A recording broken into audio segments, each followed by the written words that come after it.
In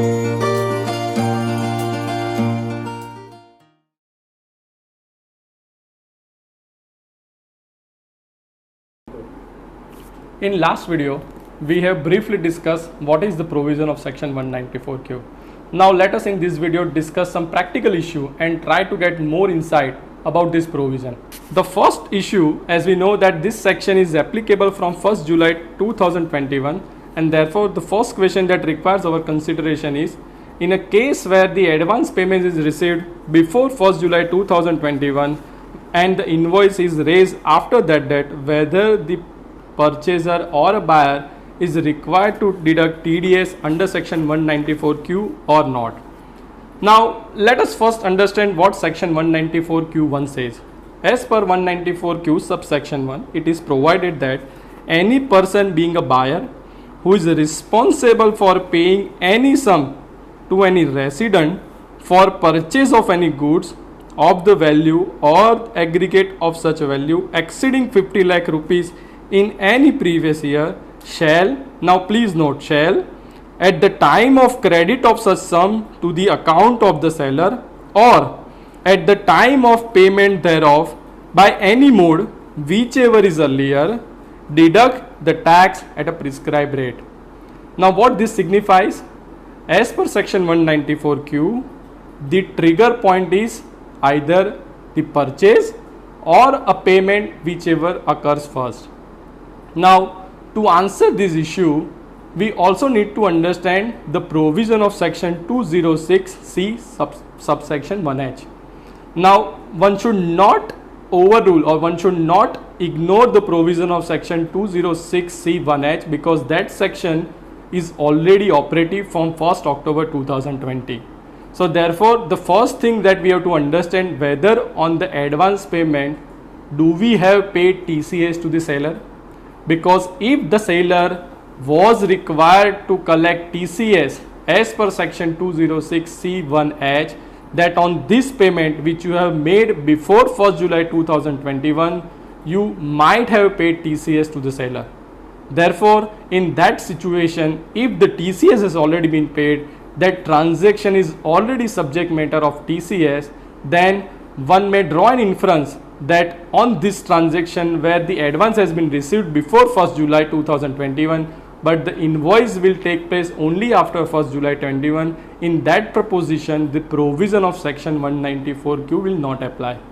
Now to give an further logic to this answer is that because as per section 194Q, the trigger event is either the purchase or the payment whichever occurs first, and therefore if I see this section even in isolation, then it is also possible to argue that 194Q, the trigger point has already occurred before the section come into force, and therefore in that context, even if I ignore for a moment section 206C1H, in that proposition also the TDS under 194Q will not be applied if the payment is received in advance. Now let us extend this issue and also understand what if the advance is received after 1st July 21. Now if the advance is received after 1st July 2021, then both the sections are applicable, one section 194Q and 206C1H, and therefore there will be an interesting proposition that who is under an obligation to deduct TDS or collect TCS. Now before answering this question, let us first go through subsection 5 of section 194Q, and what it says: the provision of this section shall not apply to a transaction on which A, tax is deductible under any other provision of the act, and tax is collectible under the provision of section 206C, other than, please mark, other than a transaction to which subsection 1H of section 206C applies. Meaning thereby, on this transaction, the provision of section 194Q as well as section 206C1H will apply. Now, what section will prevail over another? Whether it is the seller who is required to collect TCS or it is the buyer's obligation to deduct TDS. Because in case when you have given an advance payment, The trigger point for both the section 194Q as well as section 206 subsection 1H both are applicable or both are fulfilling. Now please refer to the memorandum to the Finance Bill 2021 where the government or the Honorable Finance Minister has already explained that in a case of a transaction where section 194Q as well as section 206C1H applies, then on that transaction the provision of section 194Q will alone be applicable.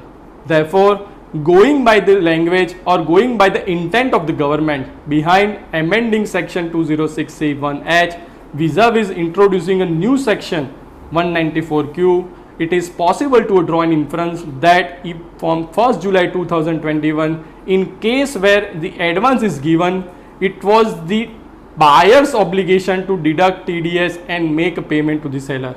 The seller cannot be compelled to collect that amount though this condition of section 206C1H gets satisfied.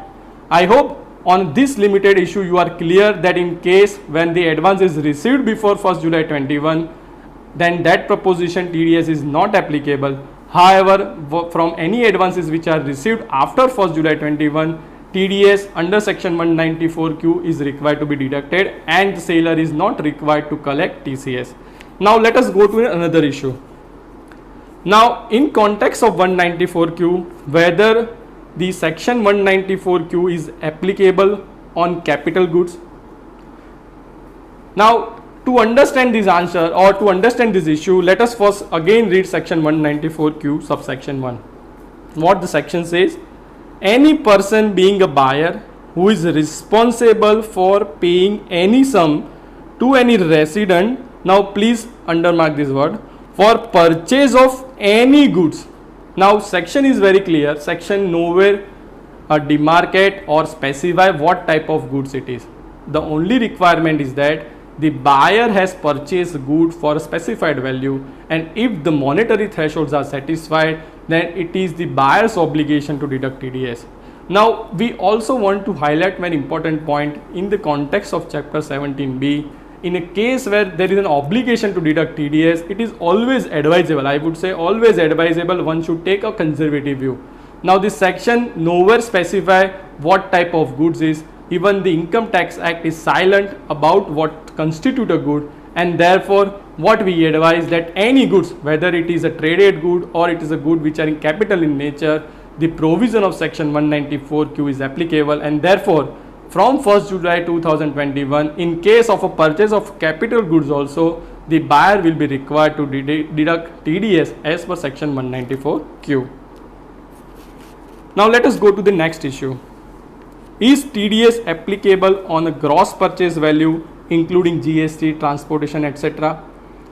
Now this is a very interesting because quite often this issue came up as and when the TDS provision are applicable, or in a case where the buyer is actually making payment other than the purchase price. Now what are such components which are included in a purchase price? There may be a GST or a transportation charges or a freight or some reimbursement of direct cost. Now if you read section 194Q subsection 1, what the section again says that any amount which has been paid. Now the section says any sum paid to a resident for purchase of any goods of the value or the aggregate value exceeding 50 lakh rupees. Now what the section says, any sum which is paid to a seller. Now if you read this section in the context of even 206C subsection 1H, both where the language is identical. In context of 206C 1H, the board has issued a clarification. Even in the context of TCS, they have earlier issued an FAQ whereby they have also clarified that in case of a collection of TCS, it should be on the value, total value, and therefore going by that logic, we advise that even in the context of section 194Q, the TDS should be deducted on the total value. Now whatever that component may be, it's a purchase price or whatever other costs including GST, and therefore as per the query which we just discussed, we advise that from 1st July 2021, the TDS under 194Q should be deducted on the total value of the bill. Now for this video, let us consider the last issue, whether a TDS under section 194Q is applicable on imports of goods. Now to answer this issue, just read subsection 194Q1, and it says any person being a buyer who is responsible for paying any sum to any resident. So this section clearly mentions that this section is applicable only if the payment or the seller is a resident, and therefore in case of imports of a good, the provision of section 194Q is not applicable. I hope the limited version of this video or limited issues that we have discussed in this video are clear in sense. For more issues, please refer to our subsequent video. Thank you for watching.